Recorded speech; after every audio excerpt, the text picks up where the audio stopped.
तो बच्चे आप देखेंगे यहाँ पर कि आपका क्षेत्रफल में लंबाई और चौड़ाई दोनों आई। अब देखिए लंबाई मापा जाता है आपका मीटर में और चौड़ाई भी मापते हैं किसमें, मीटर में। तो आपका क्षेत्रफल का जो मात्रक हो जाएगा वो क्या हो जाएगा, मीटर। दो बार आ गया तो क्या हो जाएगा, मीटर का स्क्वायर।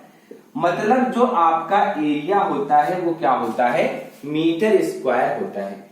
बच्चे आप समझ गए, ये बात आपको समझ में आ गई। अब आप कुछ और एग्जाम्पल्स भी समझेंगे।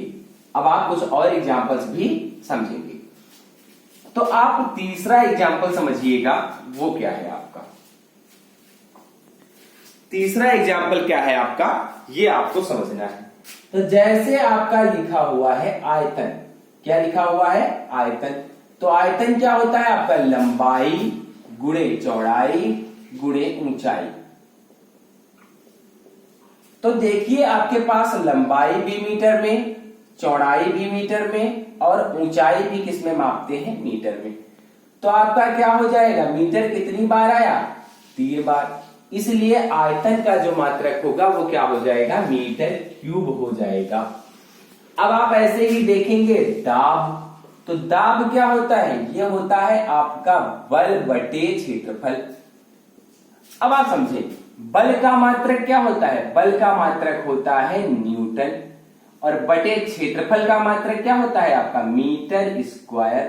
तो ये क्या हो जाएगा आपका, न्यूटन पर मीटर स्क्वायर। इस तरीके से आप बहुत सारे डिराइव्ड यूनिट्स को फाइंड कर सकते हैं, पता लगा सकते हैं।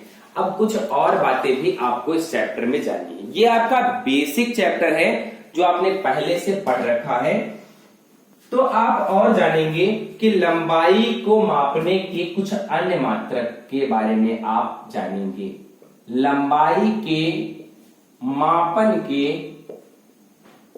अन्य मात्रक कौन कौन से हैं ये आपको समझना है। मतलब other units of measurement of length को मेजर करने के दूसरे कौन से आपके माध्यम है वो आपको समझने हैं। आपका दिया गया है 1 सेंटीमीटर, क्या दिया गया है, 1 सेंटीमीटर। तो आप लेंथ को सेंटीमीटर में भी मेजर करते हैं, लेकिन 1 सेंटीमीटर कितना होता है तो आपको याद कर लेना है 10⁻⁻² मीटर के इक्वल होता है। 1/100 होता है, ये एक्चुअल में होता है क्या है, 1/100। और इसका मतलब है 1/10⁻²। नीचे है प्लस में तो ऊपर जाएगा क्या हो जाएगा, 10⁻²। इसलिए ऐसा किया गया है। अब आप ऐसे ही दूसरा देखेंगे। अगर दिया गया है आपका 1 मिलीमीटर, तो क्या हो जाएगा, ये होता है हमारा 10⁻³ मीटर। 1 मिलीमीटर में 10⁻³ मीटर होते हैं। तीसरा देखेंगे, ऐसे ही आपका तीसरा दिया गया है 1 माइक्रोन कितना होता है, 1 माइक्रोन में आपके होते हैं 10⁻⁻6 मीटर। इसको हम म्यू से भी लिखते हैं, माइक्रो भी बोलते हैं, ठीक है।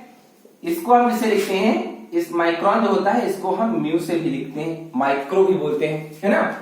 ऐसे ही आप चौथा देखेंगे तो ये आपका 1 नैनोमीटर कितना होता है, 1 नैनोमीटर जो होता है आपका वो 10⁻⁹ मीटर के बराबर होता है। कितना होता है, 10⁻⁹ मीटर। और पांचवा देखेंगे, फिफ्थ देखेंगे आप 1 एंगस्ट्रॉम,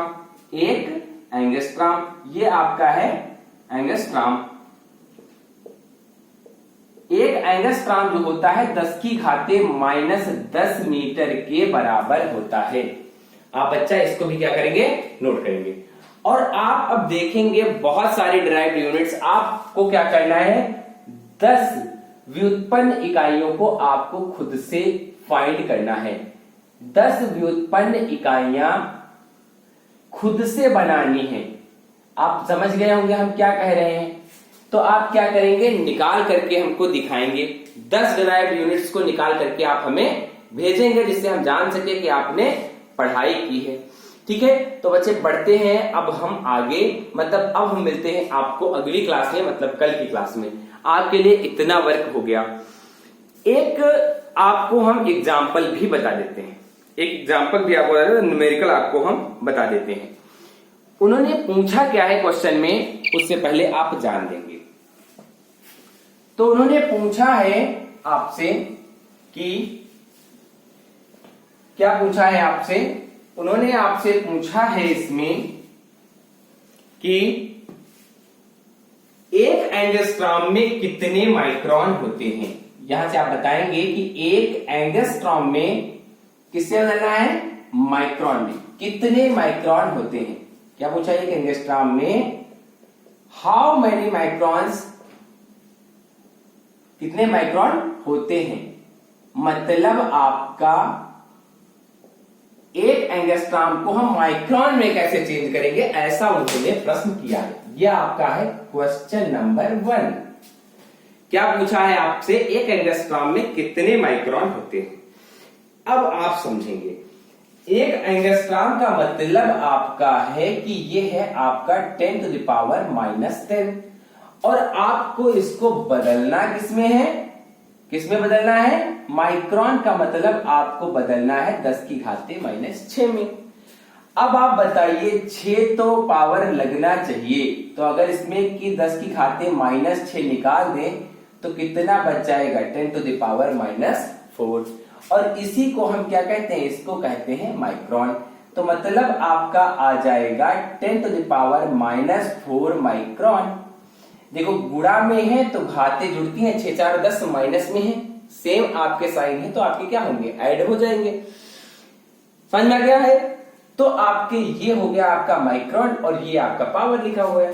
सेम ऐसे ही कह दें कि आपका एक एंगस्ट्रॉम में कितने मिलीमीटर होते हैं। क्या पूछा है, mm कितने होते हैं। तो देखिए यहां पर है आपका 10 to the power -10 और यहां आपको कितना चाहिए, 10 to the power -3। तो आप क्या करेंगे, 10 to the power -10 को तोड़ेंगे तो कितना हो जाएगा, -7 इंटू हो जाएगा -3। तो ये आपका आंसर आ जाएगा 10 to the power -3 और ये हो गया आपका मिलीमीटर। बात समझ में आ गई बच्चा। तो ये आप समझ में आ गया, आपको उम्मीद करते हैं। तो आप क्या करेंगे, इतना आप नोट डाउन करेंगे और इनको आप क्या कर लेंगे, याद कर लेंगे और आप क्वेश्चन करके हमें भेजेंगे। तब तक के लिए थैंक यू वेरी मच। सभी लोगों को बहुत बहुत धन्यवाद हमारी क्लास अटेंड करने के लिए।